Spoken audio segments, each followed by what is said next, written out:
Hi, and welcome to Global Policy Next Generation Scholar Spotlight Initiative. I am so lucky to be here today with Dr. Luciano Pollichieni, and we are going to be talking about the crime terror nexus, which is close and near and dear to my heart. And so I am very, very excited to talk to you about your research, how you got to where you are, where you're going next, where the field is going next. So very selfishly, I'm very excited to have you here. Thanks. Thank you, Gator. I'm glad to be here, and I am glad to speaking to you. So this is actually a follow-up interview. You did the first round for us in writing on the website, but honestly, I think that what you're doing is so exciting that I wanted to have a chance to talk a little bit more in depth. But for those people who were foolish and haven't read your interview so far, give us the 30-second elevator pitch of what it is that you do. I study the most interesting thing on the terrorism studies to me, that is the crime terror nexus. So I study how criminal organizations and terrorist organizations interact, how they merge, how they fight each other, or how they ally. And I love what I'm doing because I find it a really fascinating topic, the most fascinating one to me. Absolutely, me too. I mean, so what motivated you to go get a PhD, and start working on this in a research capacity? It wasn't an exact moment where I decided to go for a PhD. I I was People keep telling me that I was good at explaining things, and then they say it's a good thing for a PhD student. At least that's what they told me. Mm-hmm. And at some point, I did some research on the private sector, and at some point, I was like looking for something to test my ability of doing research and writing. And I read a book from my supervisor, from the person that became my supervisor, like 2 or 3 months before. Hmm. I got rejected a lot of times, and at some point I decided to be brave and say I want to be rejected by this guy that I really love the book, and I'm find it really fascinating.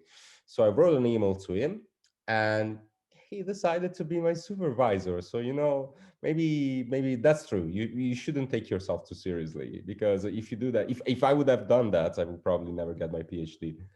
That's great. So is that your piece of advice for those who want to become you? Uh, I don't know. No, the piece of advice, as I told you last time when doing the interview for the website, is um, the life of a scholar is a life, at least in my experience, characterized by mainly two things.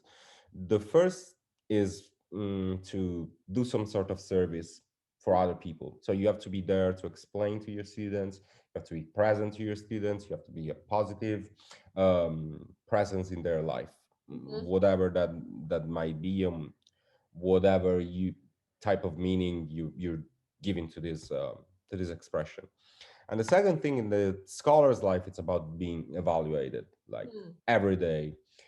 You will evaluate it during your PhD by your supervisors, and then by an external examiner, and you will be evaluated by reviewers Mhm. when you're submitting papers and so on. So the thing that I have learned, it's at least try to do something that is original.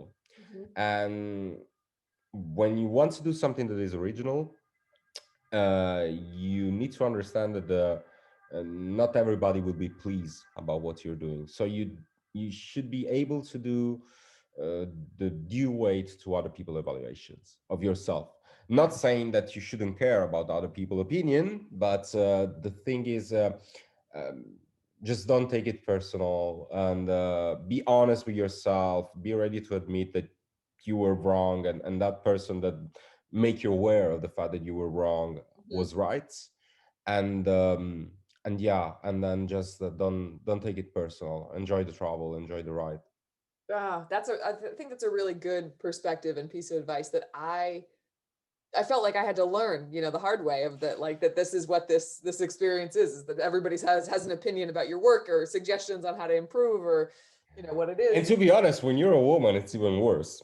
Yeah, well, that's um, but yeah, I think that's a really a good thing for master students who are thinking about making the jump, right? It's I think that's a unique thing to academia versus going on to work maybe in government or something. You're going to get feedback on your work, but this idea that you're going to have, I don't know, an annual review, and that's the point when they're going to tell you how they felt about your work Oh, is so foreign in some ways. It's like, gosh, people tell me what they think about my work on Twitter every day. I get a panic attack when I hear the word annual review. You know, after 3 years of PhD, like I hear the words and I'm like, not again. It's true. It's true. Okay, so thinking about your research is on crime and terrorism, right? Do Why? you find it interesting? I do find it interesting, oddly.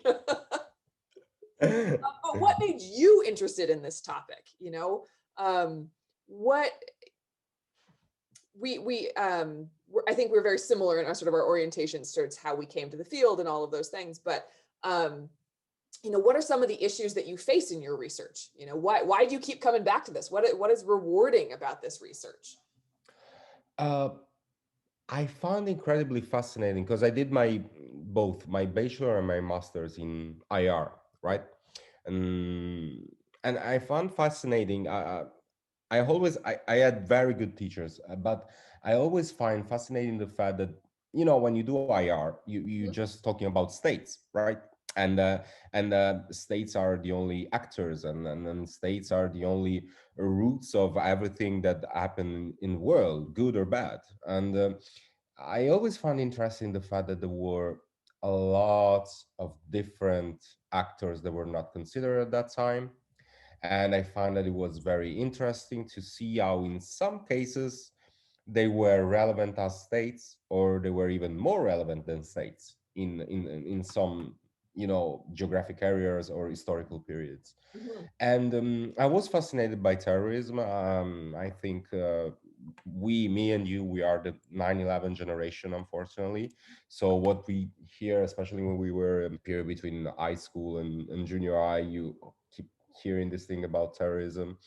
And I also grew up in a place when there was a mafia, mhm, and so in some way I found my life being in the middle between the two things, right? So what was the constant in the place where I was born, and what was the topic at that moment that was most threatening for our societies or whatever. mhm, And I found that there was this interesting thing of studying the two things conjointly, mhm. and I just love it. I love it. I still remember when I read the first time was Tamara Makarenko, The Crime Terror Continuum, Uh, uh, which was like it's for our crime terror Nexus nerds is like the sort of gospel of the thing, and I found that fascinating. And when I finished that paper, I said, yeah, this is what I want to talk about, and this is what I like to talk about, and then it happened.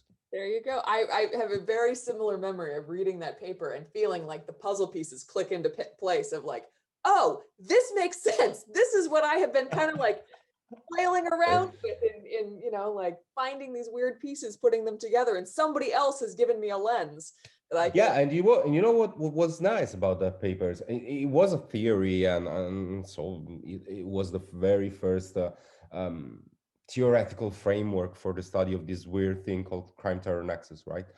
But what was interesting and why I think that was especially a well written paper is because uh, she mentioned, like she let a lot of doors open, right? Mhm. It's like she was talking to future scholars in that field and then say like, this is how it might work, and these are all the fields you guys can research on.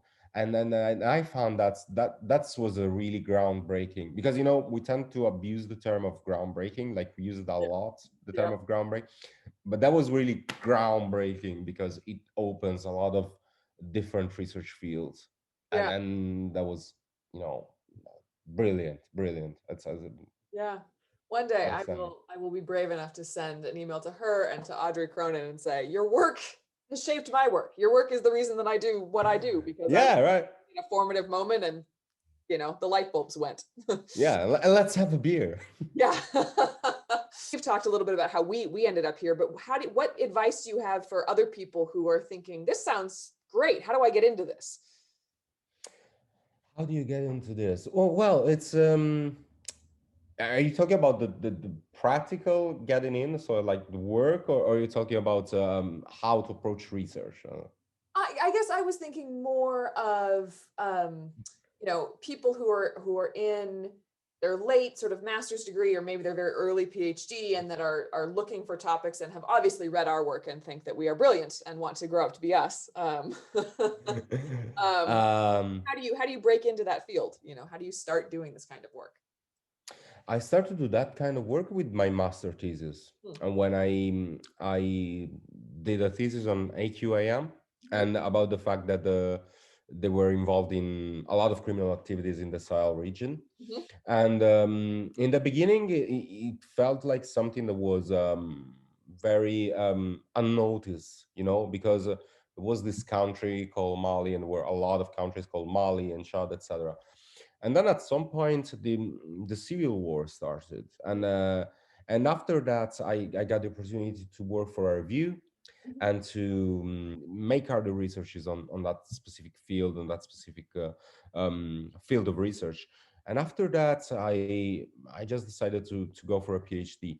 And that my second piece of advice is like try to write as much as you can and read as much as you can. Mhm. But the second thing is, if you want to do a PhD, which is a great life experience anyway, but try to do something original, Mhm. and don't be shy on proposing something original, because when you grow up in South Italy, and then you end up in doing a PhD in Russell Group University in the UK, which is sort of the Ivy League in the US. Mhm. That's not the normal thing. Like that's not something that happens every day. And when I was trying to propose my PhD thesis, I was, I was scared that that thing was too original, I guess, and then that was nobody would ever believe to these sort of things apart myself, and then I got the scholarship with that. So don't be shy if you think that your idea is the most is the craziest idea you ever heard of. Well, probably it's a good idea, and you should pursue that, because being original, it's important. it's Yeah, it's yeah, important even in academia. yeah. That's a really, really good perspective. I've always thought that, make sure you pick something that you still want to read about in Oh, come on. You talk years. about sex workers and Al Shabaab. It was like not your daily piece of work, right? Right, right. How can we go wrong? Um, um, one of the things that sort of comes up right in this conversation about your research, that one of the reasons that it's important to you is because it is original and it is policy relevant.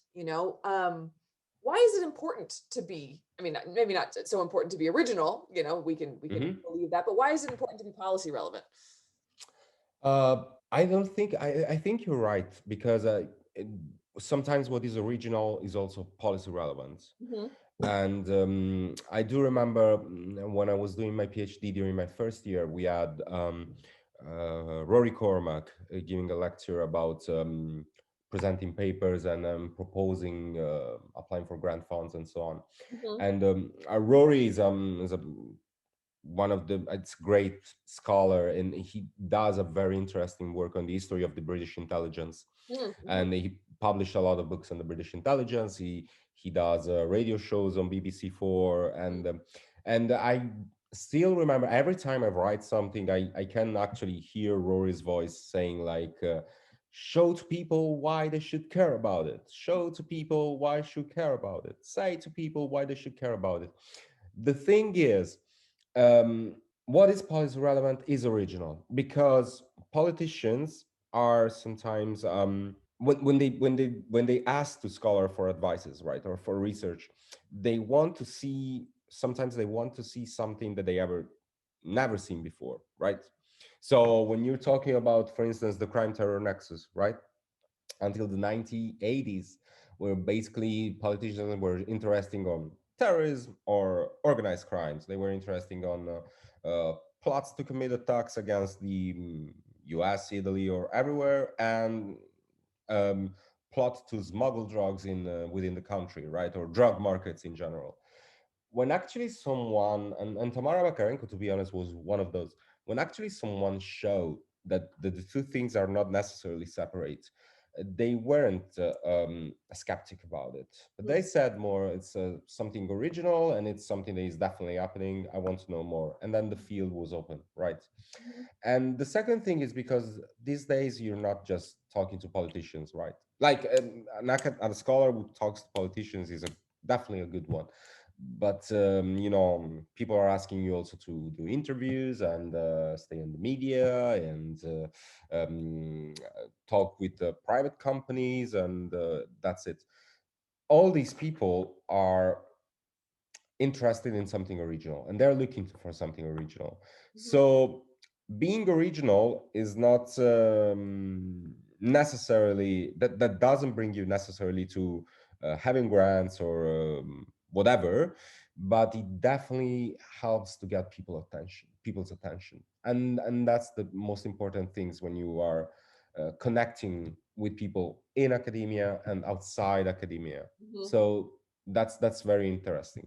Yeah. And also because I believe that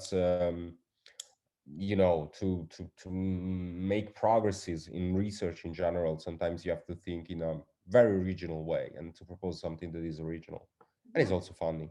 Yeah. You don't find that you have to convince people that it's a real phenomena? People just sort of take it on credit? Hmm. But that's about being scientific, right? I Hmm. mean, don't you have to try to convince reviewers and publishers that your article deserves to be published and that what you're saying is the truth because something that you're saying is concretely happening and you have data to prove that. So I think that as long as you are a researcher, you always have data and you always have you always tell the truth to some extent, right? You can't let just picturing an alliance between Al Qaeda and the aliens, right? And trying to bomb I don't know, New Zealand or whatever. So the thing is, no, you don't have to convince people. You need to actually push people to care about it, Hmm. Hmm. which is a very blur line. There is a very blur line between the two things, but I believe that it's different, right? Is why Yeah. you should care about it. Well, I mean, I guess that's exactly it, right? Is that we human beings only have finite attention, and so and um, we already agree that this is something that is exciting that we should care about, and so having to convince other people that that's something that they should give their time to is always I don't know, Yeah. it's an exciting prospect of like, no, let me tell you why what this is the coolest thing or the most interesting thing. Yeah, well, let me tell you why. If you take all the all drug connection with Al Shabaab, our community will definitely experience less drug around, and I mean we're talking about opioids here, and that would be better for anyone else. Yeah. Let me tell you how tackling heroin trafficking in Afghanistan can actually help to hand the war. Or let me tell you how improving the health condition of sex workers in Kenya, it's a good way to tackle Al Shabaab or Right. Right. etc. Right? Yeah. There is always if you find the opportunity to get a PhD, if you have the opportunity to publish and all that stuff, that means that that thing is relevant and is real. Sometimes it's more about showing to people why should they care, right? Right. Oh, so where are we going to go? I mean, you have created an amazing new research agenda of Al Qaeda and the aliens in New Zealand just now, but where is the field? What are the next big questions in crime terror, Hmm. or the interesting case studies that you're excited to read about or work on? I think there will be a lot to say, especially from an historical perspective, but I'm pretty confident that even present issues will show that there are a lot of things to say about far right and Mm-hmm. connections with organized crime. Hmm. Then I think it will be relevant and interesting to see within the crime terror nexus the relationship between official power actors, let's say like communities, elders, and all that stuff, and a terrorist group. Hmm. And I believe that in the future, in terrorism in general, but that is also true for crime terror nexus. Hmm. We will talk a lot about gender studies and the role of women in that sense, and how the gender dynamics impacts on the crime terror nexus. Hmm. Because I'm seeing a lot of very good pieces of work Hmm. on terrorism and organized crime and gender studies, Hmm. and now I think it's time even for the crime terror nexus to being influenced by these new dynamics or research. Right. Yeah. I mean, I agree with you. I think it's going to be these questions, the nuancing, right? Who are the actors? We've established that it's not a siloed experience, right? It's not something that is a very transactional. The terrorists only go to criminals when they need a fake passport or something, right? It's a much more organic, involved um, Yeah, definitely. dynamic. And now, Yeah, and now they react, right? right. How they react to new, let's call it market opportunities. Mhm. So when, for instance, I remember that the studies on the crime terror nexus were almost completely shaken by the fact that when Al Shabaab took the control of the Kismayo port, right, Mhm. in Somalia, and that thing was completely mind blowing for a lot of people because they show that they are involved in crime. Of course, they are going to use the port for um, criminal businesses and so on. But at the same time, it shows also how this hybrid organization can be like a functional member of the market economy to some extent because they able to use the infrastructure and um, to yeah to being part of the global economy, global interconnections, call it up however you want. uh, but yeah, that's the thing, that's where we are going. And there are a lot of things to say on the crime terror nexus, and we need every year we need new ideas and new scholars and new people because it's a young field of research, and we need fresh ideas, right? Yeah, I agree with you. It sometimes it sort of feels like drinking from the fire hose. There's so many things that it would be so exciting to explore and have people be looking at. And I think it's exciting to be part of a young field. It's also it has its own challenges in its own ways, you know. And I would really love to see some work some get some historians involved here, you know, or political history people, and look back because we have this idea, right, that this intersection really happens post Cold War, right? That um, Mm-hmm. the financing goes away between the U.S. and the USSR, and so all of a sudden you got to find new sources of income, so you diversify and what have you, and um, I'm wondering how true that is, right? That if is it just that we weren't looking for it at the time, that we were really focused on the sort of this great power story, and so now we assume things, you know, and some of it is hard because obviously we can't go out to the field and Mm-hmm. you know do that in the 70s, and the actors that were involved either demobilized or have died off or you know are in prison.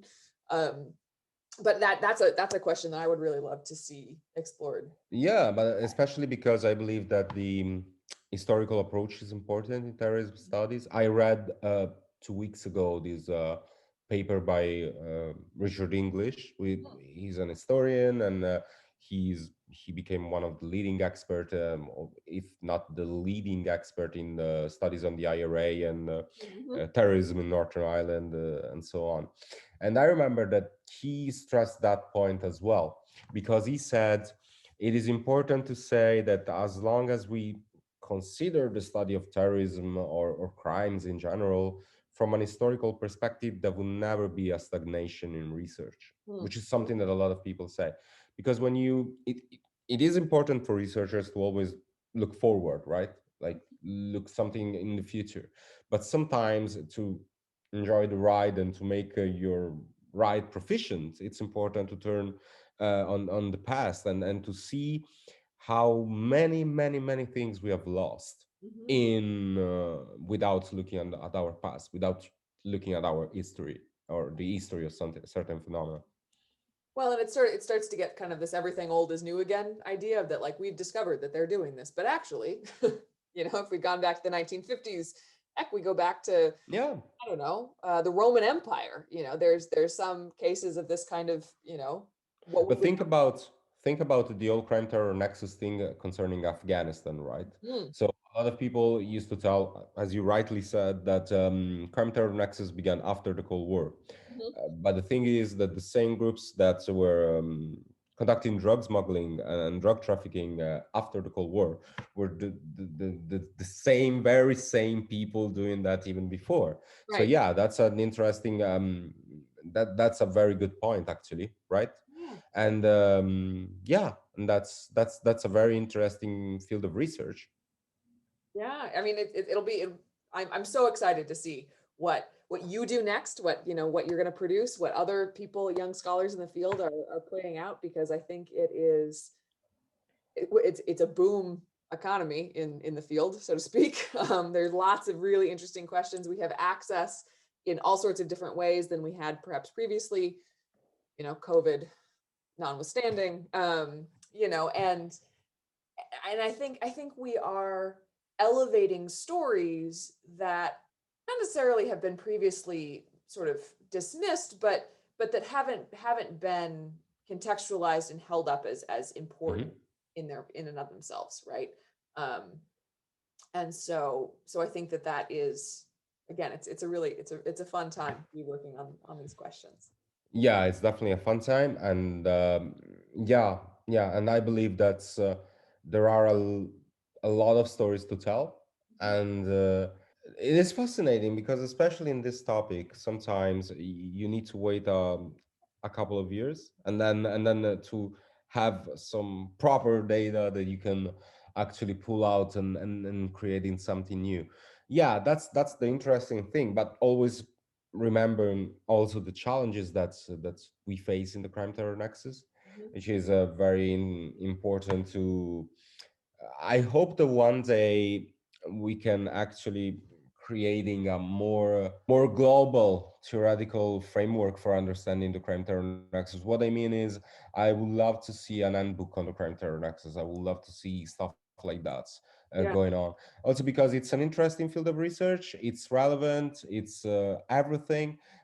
But I don't know why until very recent time it wasn't considered as something which deserves the whole attention of a scholar, right? It Mhm. was an episodic. It was like something that top scholars even they do randomly. Like sometimes you find that top scholars doing an article on the crime terror nexus.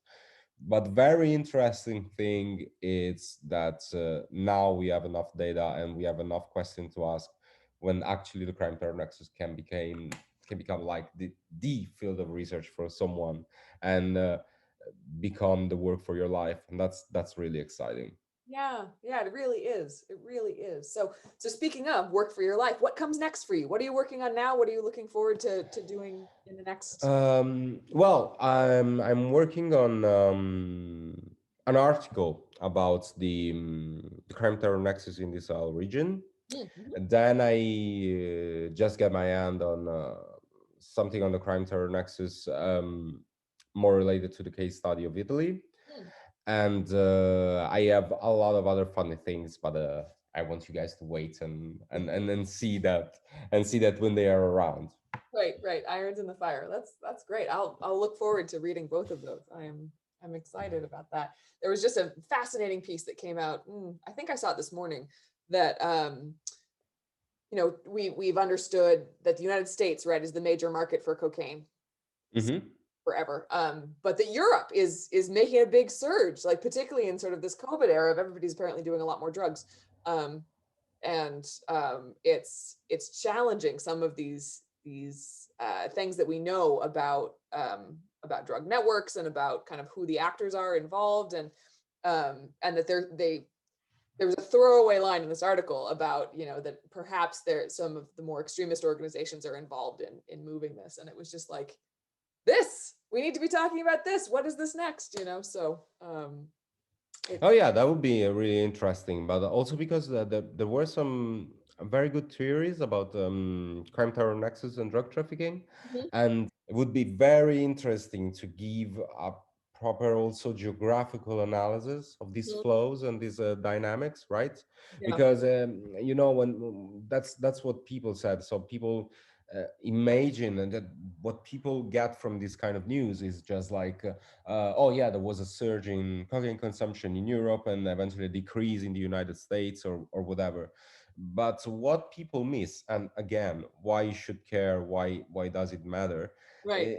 It's because there are very complex dynamics related to logistics, related to power struggles, related to changing in the drug markets that are crucial for understanding the increase or decrease of drug trafficking in a certain area in a certain country, Mhm. and that are completely overlooked.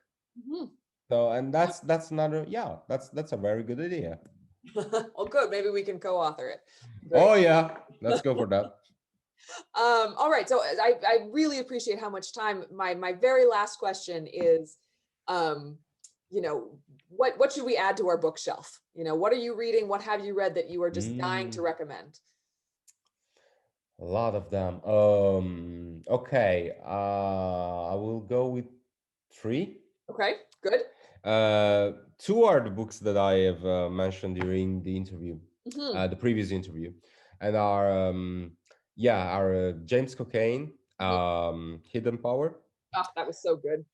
Yeah, it's an outstanding book, and it's something that I believe every scholar involved or interested in the crime terror nexus has to read. Hmm. Hmm. And yeah, and I love the book, and I love the framework, and I love the vast amount of historical findings that he brought into the book.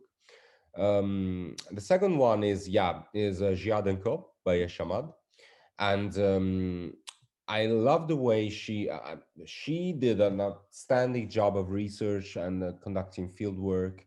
I found very fascinating her point of view. I found very fascinating how, since we are in these very troubled times, she deconstructs the whole crime terror nexus thing, and she stresses a lot the importance of understanding how through the crime terror nexus terrorist group might become a functional part of what is generally called the global economy.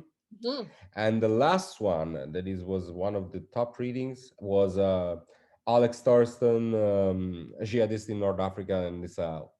Hmm. That was a groundbreaking book. Alex did an outstanding research job, and he created these new theories on the interaction between terrorists and local actors that I will hopefully one day apply to the crime terror nexus, because believe me, it's a very very good stuff.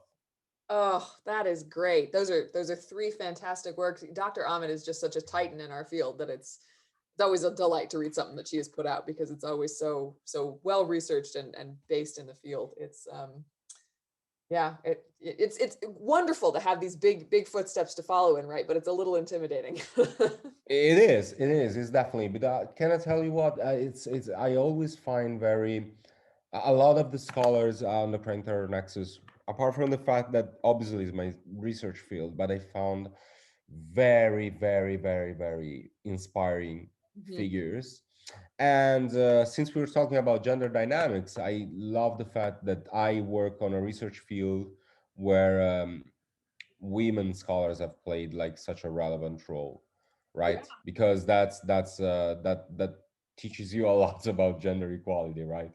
And that teaches you a lot about the role of women and the importance of women in academia.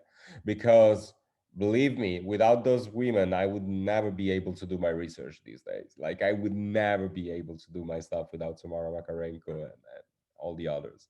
it is. I mean, it is. I think it gives us a lot of leverage, a lot of different perspectives, and a lot of really interesting um, ways to get to talk about it. And I feel so generous that or so generous, so lucky that they're so generous, right, in their time and their insights and their comments in at conferences or on Twitter and all of these things that it feels very collaborative. And I don't know if that is necessarily because there are so many women in the field, or if we just have gotten very lucky, right, in this sort of this corner of academia that we find ourselves in. Um, Yeah, yeah, definitely. Thank you so much for your time, Dr. Thank Pollichieni. you, Kate, and it was a pleasure for me. It was so nice to get to talk to you, and I'm really looking forward to seeing what comes next for you. Um, Fingers crossed, and hope to talk to you soon. Thank you very yeah, much. thank you.